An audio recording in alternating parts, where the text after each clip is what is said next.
Halo teman-teman, kenalin nama saya Erik. Pada kesempatan kali ini, yuk kita lakukan studi kasus pada topik yang sangat menarik nih di sistem informasi, yaitu TPS dan MIS. Gimana sih penggunaan keduanya di dua jenis industri yang berbeda, di industri manufaktur dan industri jasa? Untuk industri manufaktur, mari kita coba melihat penggunaan TPS dan MIS pada perusahaan Indofood, dan untuk yang jasa kita akan coba lihat dari RSUD Dr. Sutomo. Oke teman-teman, mungkin tanpa berlama-lama kita bisa langsung lakukan study case-nya. Di zaman sekarang ini, perusahaan sangat membutuhkan data. Data adalah tulang punggung yang menggerakkan kesuksesan suatu bisnis di era sekarang ini. Data kalau diubah menjadi informasi di mana data itu sudah diberikan pengertian, sudah memiliki value, maka informasi itu akan membantu dalam pengambilan keputusan untuk menghasilkan keputusan yang terbaik, menghasilkan keputusan yang akan mengenerate keuntungan besar bagi perusahaan. Salah satu cara untuk menyimpan data adalah dengan menggunakan TPS, Transaction Processing System. Setiap transaksi bisnis, contohnya pembelian oleh customer, akan dicatat dengan lengkap sesuai dengan kebutuhan juga. Mungkin kalau untuk data pembelian customer, data-data yang akan dicatat mungkin nama, barang, harga. Mungkin ketiga hal itu adalah hal yang pokok. Lalu selanjutnya, data itu tidak mungkin bisa bernilai apa-apa bagi pengambilan keputusan perusahaan, apalagi memajukan perusahaan jika tidak diubah menjadi informasi, karena data itu sifatnya mentah. Dia harus dicari artinya dengan mencari hubungan-hubungan dan pola-pola untuk mengidentifikasi bagaimana sih pola dari data itu. Nah, oleh karena itu, data harus diubah menjadi informasi sehingga bisa bermanfaat bagi pengambilan keputusan. Data yang sudah diubah menjadi informasi akan dilaporkan melalui MIS, Management Information System.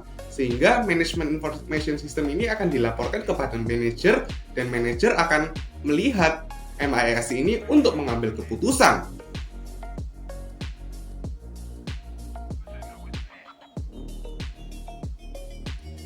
Oke, jadi begitulah data dan informasi, TPS dan MIS. Sekarang yuk kita langsung lihat penerapannya di industri study case kita.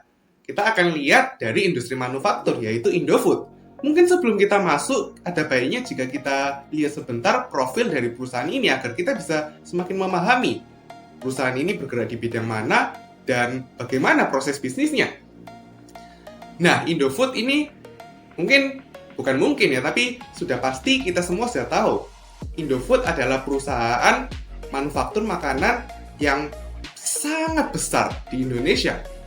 Indofood ini memproduksi berbagai makanan. Mungkin kalau kita sering makan produk-produknya ya, Indomie, Popmie, Citato, dan lain sebagainya. Tapi di antara banyaknya produk ini sebenarnya jenis produk yang dihasilkannya hanya ada 3. Untuk yang biasanya umum kita makan, yang sudah ada mereknya, semisal Citato, itu masuk ke dalam customer branded product, guys. Artinya produknya ini sudah siap di tangan konsumen. Entah sudah jadi atau setengah jadi.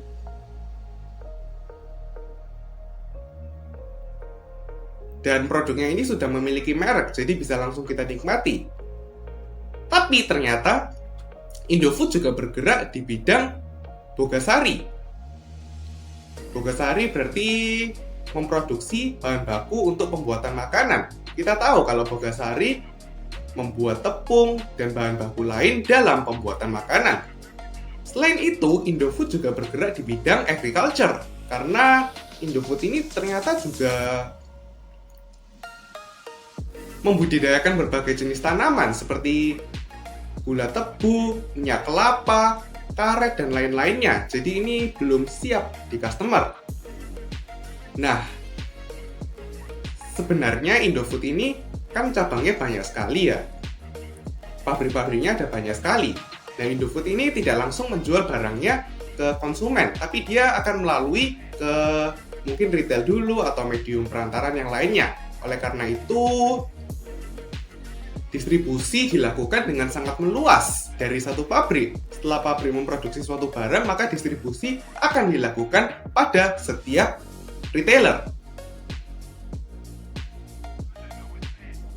Secara umum, sebenarnya perusahaan manufaktur itu proses bisnisnya dapat dirangkum menjadi 3, yaitu customer payment, accounting systems, dan purchasing system. Kalau customer payment itu adalah pembelian yang dilakukan oleh customer. Jadi pembeli membeli produk jadi atau produk setengah jadi yang telah dimanufaktur oleh perusahaan. Kalau accounting ini lebih mengatur ke keluar dan masuknya uang dalam perusahaan. Semuanya, dari penghasilan sampai pengeluaran, semuanya harus dicatat secara transparan untuk pengambilan keputusan. Purchasing system. Nah, perusahaan manufaktur tentu di dalam memanufaktur barang harus menggunakan berbagai bahan baku, dan bahan baku ini diperoleh dari supplier. Berarti perusahaan manufaktur mengeluarkan biaya untuk membeli bahan baku tersebut untuk nantinya diproduksi menghasilkan keuntungan.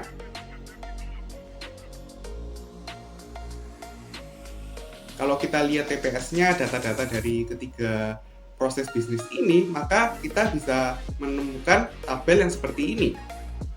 Ini adalah tabel customer payment. Ini adalah kalau misalnya ada sebuah retailer tertentu, katakanlah PTA. PTA ini adalah retailer kita. Jadi dia akan membeli berbagai barang dari kita untuk dijual ulang. Nah, barang-barang yang dibeli itu akan di-list. Setiap transaksi akan di-list. Mulai dari nama barangnya, harganya, kuantitasnya, lalu dilakukan perhitungan totalan harga yang dikeluarkan untuk setiap produk. Jadi ini benar-benar menyimpan transaksi yang dilakukan oleh pembeli secara langsung. Bagaimana dengan purchasing systems? Indofood juga pasti membeli berbagai bahan baku untuk memanufaktur barang-barangnya. Nah, setiap pembelian kepada supplier akan dicatat nih teman-teman, supaya bisa keep tracking bagaimana aktivitas pembelian kepada supplier yang dilakukan. Di sini tentu saja nama barang akan dicatat. Oh iya, sebelumnya ada supplier juga ya. Nama supplier ini juga penting. Lalu ada harga, ada kuantitas, ada juga harga dikali kuantitas supaya kita bisa menemukan totalannya. Lalu di sini yang terakhir ada stok di inventory. Ini berkata tentang berapa sih jumlah barang yang bersangkutan pada baris tabel itu setelah dilakukan supplying. Kan ini kan dia punya jumlah tertentu di gudang awalnya. Nah, setelah membeli, setelah mensuplai itu jumlahnya di inventory jadi berapa sih? Nah, ini penting banget supaya kita bisa keep tracking berapa jumlah barang yang di inventory agar tidak kekurangan maupun kelebihan. Kemudian TPS akuntansi. Jadi di sini aktivitas keluar masuk uang akan semuanya dicatat. Ketika ada pembelian bahan baku dari supplier, maka perusahaan akan mencatat beban yang harus ditanggung oleh perusahaan. Kalau semisal ada pembelian dari customer, maka perusahaan akan mencatat keuntungan yang diperoleh oleh perusahaan. Lalu di sisi paling kanan ini ada total kas dari pabrik. Nah, seperti kasus inventory tadi, kas ini adalah properti dari pabrik cabang. Jadi ketika ada perubahan jumlah, entah berkurang atau bertambah, maka harus diupdate datanya supaya orang-orang dalam perusahaan bisa mengobservasi dan bisa menjaga agar nilai dari kas pabrik tetap sehat.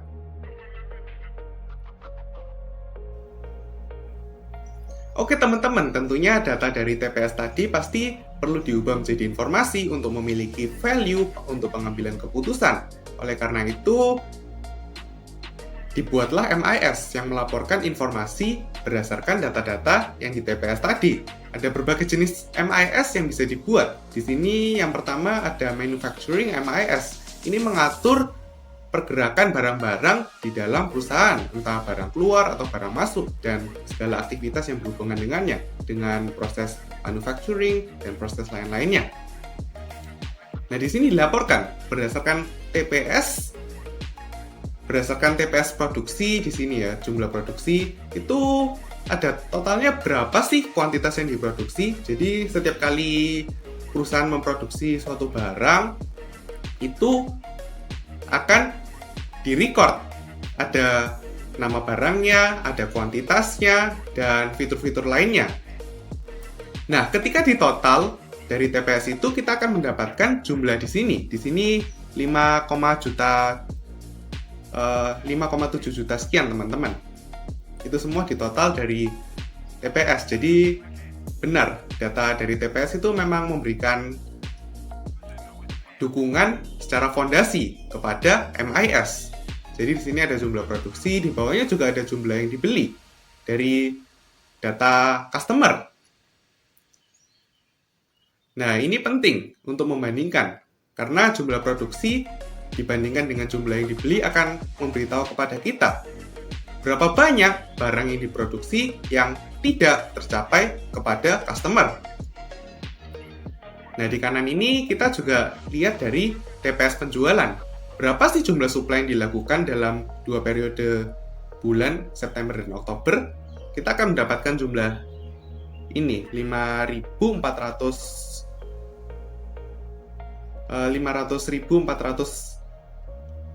sekian.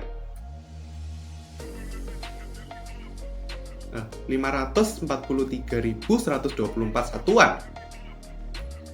Kita juga tadi kan kita juga memantau stok ya. Stoknya setelah dilakukan supplying jadi berapa sih? Nah, di sini kita bisa langsung masukkan datanya ke MIS ini. Jadi stok bahan bakunya di sini ada sekitar 700.000 satuan.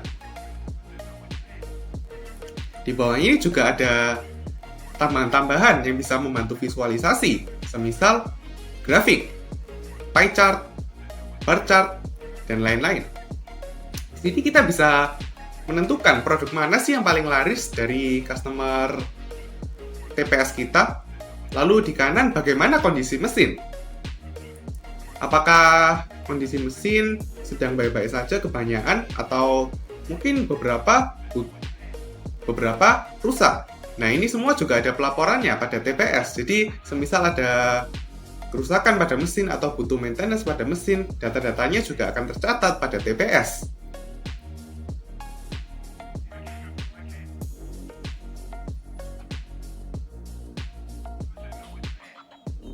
Data marketing juga sama, teman-teman. Nah, tapi kalau marketing kita juga pasti berhubungan dengan goal jumlah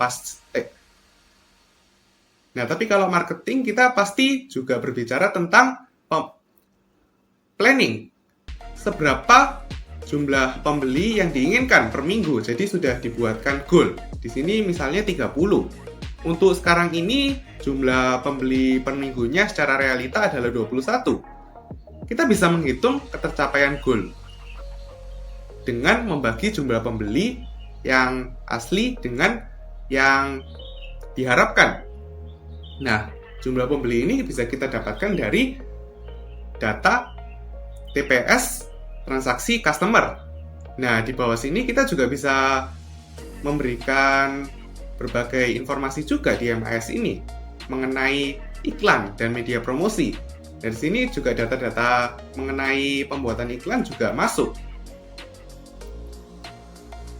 Konsumen ini tahu dan membeli produk dari perusahaan Indofood ini dari mana sih?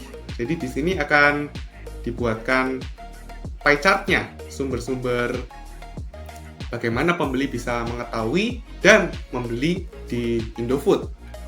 Di kanan ini juga jumlah retailer setiap minggu dari data TPS customer akan dibantu visualisasinya dengan membuat grafik. Di bawah sini juga ada goal keuntungan per minggu, ada keuntungan per minggu, dan ketercapaian goal. Seperti yang tadi ya, ini pembuatan goal dan evaluasinya. Nah, ini juga bisa dicatat jenis pelanggannya. Ada yang sering datang, sering membeli, ada juga yang jarang-jarang, ada juga yang hanya sekali datang lalu tidak melanjutkan lagi. Itu semua juga terrecord dari data transaksi customer mengenai kebiasaan berapa frekuensi mereka melakukan pembelian. Di bawah juga ada efektivitas iklan, kita bisa mengevaluasi berdasarkan data iklan. Bagaimana iklan membantu untuk membuat customer membeli produk di Indofood.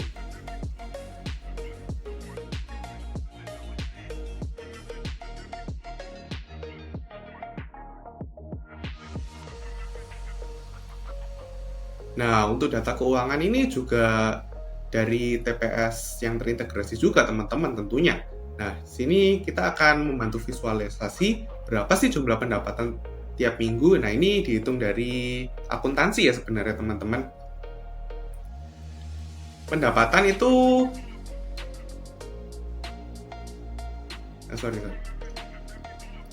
Nah, untuk data keuangan ini tentu juga menggunakan TPS yang terintegrasi juga. Sini ada pendapatan tiap minggu, ini didapatkan dari uang yang masuk, data uang yang masuk. Misalnya transaksi oleh customer, itu semua akan ditotal dan akan dibuat grafiknya. Lalu di kanan juga ada alokasi pengeluaran. Di sini juga kita akan menggunakan data TPS pengeluaran, semisal mensuplai barang dari supplier. Nah, di bawah ini berdasarkan data pendapatan dan pengeluaran, kita bisa menentukan berapa laba yang dihasilkan secara rata-rata pada periodenya. Ini keuntungannya per minggu ya teman-teman. Nah, untuk yang di kanan juga jumlah kas juga akan dimasukkan. Jadi data dari TPS itu kan akan mengindikasikan bagaimana keluar masuknya uang menentukan jumlah kas yang ada pada perusahaan.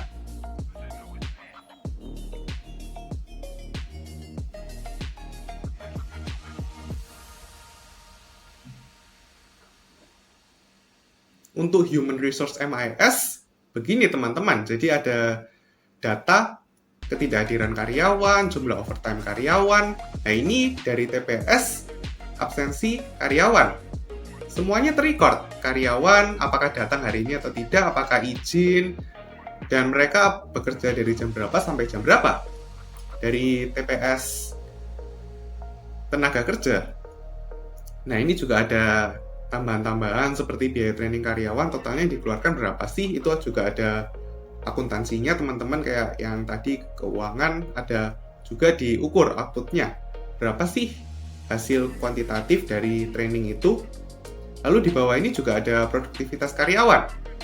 Bagaimana jumlah yang mereka kerjakan dalam suatu kurun waktu, itu akan dinilai. Semuanya juga dari TPS mengenai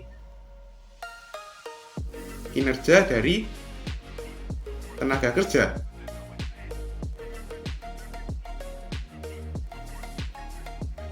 Oke, kita akan melihat study case kedua. Masih ingat kan teman-teman tadi perusahaannya? Sebenarnya bukan perusahaan juga teman-teman. Lebih bagus kalau kita sebut organisasi, yaitu Rumah Sakit Dr. Sutomo. Seperti yang kita tahu, Rumah Sakit Dr. Sutomo adalah salah satu rumah sakit yang besar di Surabaya.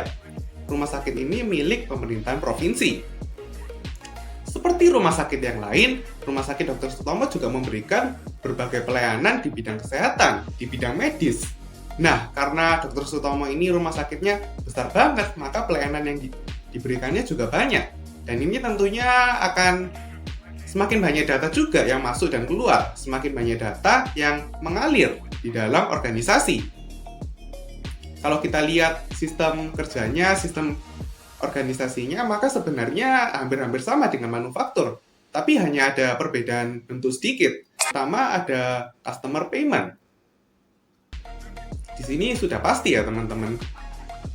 Pasien ketika membuat suatu konsultasi, ketika ingin mendapatkan suatu layanan, pasti akan mengeluarkan sejumlah uang dan ini akan dicatat. Jadi di sini ada tipe layanan ya, ada umum, ada gigi mungkin, lalu juga ada penggunaan asuransi kesehatan. Ini juga penting sekali karena ini juga menentukan berapa harga yang dibayarkan di kanannya ini ya, dan bagaimana perjanjian yang dilakukan dengan asuransi itu, bagaimana cara kerja asuransi itu. Nah selanjutnya akuntansi juga pasti. Rumah sakit akan menerima uang dari pasien, tapi rumah sakit juga harus mengeluarkan modal untuk biaya operasional, untuk biaya peralatan, dan lain-lain. Jadi keluar masuknya uang tetap harus diperhatikan agar keuntungan dalam organisasi tetap dipastikan. Selanjutnya kita juga punya di sini seperti manufaktur tadi ya, purchasing system. Nah ini rumah sakit ini kan pasti juga butuh berbagai fasilitas ya untuk mendukung pelayanannya. Nah dia akan juga melakukan supply kepada supplier untuk memperoleh barang-barang tersebut. Dan setiap pembelian yang dilakukan pada supplier juga akan dicatat teman-teman. Jadi di sini ada nama barang, ada harga, dan juga kuantitas, dan juga totalannya juga ya teman-teman.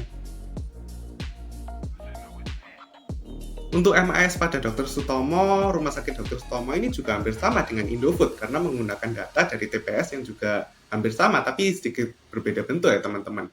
Di sini oleh karenanya kita bisa menentukan berapa sih penghasilan mingguan. Di sini diklasifikasikan lebih lanjut ya. Jadi TPS-nya itu dipisah datanya berdasarkan grup tadi kan ada umum dan gigi. Mereka masing-masing menghasilkan penghasilan berapa. Lalu di kanan juga ada alokasi pengeluaran seperti Indofood tadi ya, dari data pembelian barang yang masuk. Bisa dihitung laba rata-rata, jumlah kas juga ditentukan dari keluar masuknya uang. Lalu juga semisal ada program baru yang harus diketahui oleh manajer, maka bisa dicantumkan di sini berapa sih total pengeluarannya. Semuanya juga berdasarkan dari data akuntansi. Data marketing juga hampir sama. Rumah sakit juga pasti memiliki goal berapa sih jumlah pasien yang diinginkan setiap minggu dan berapa ketercapaiannya sekarang ini.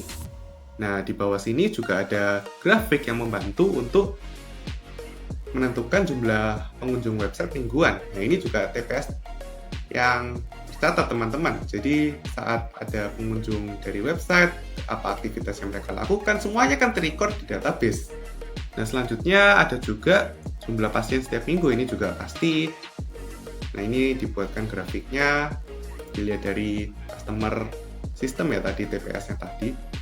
Ada juga goal keuntungan, ketercapaian keuntungan, ada jenis pasien juga yang bisa dilihat behavior-nya dari seberapa sering mereka datang dan menggunakan layanan dari rumah sakit. Di sini bisa disimpulkan, dibuat visualisasi datanya, persenan-persenannya. Dan ini ada juga efektivitas pembukaan layanan baru. Tadi kan juga kebetulan programnya ada layanan baru ya. Jadi diukur bagaimana hasil yang dihasilkan oleh layanan ini, apakah keuntungan yang dihasilkan besar, apakah pelanggan yang datang banyak, yang berminat banyak, dan lain sebagainya. Human resource juga sama, seperti Indofood tadi.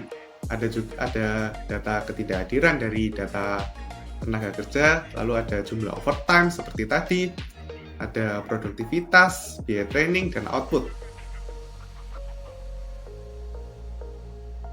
Oke teman-teman, mungkin demikianlah study case kita hari ini mengenai TPS dan MIS pada dua jenis perusahaan, yaitu perusahaan manufaktur Indofood dan perusahaan jasa RSUD Dr. Sutomo.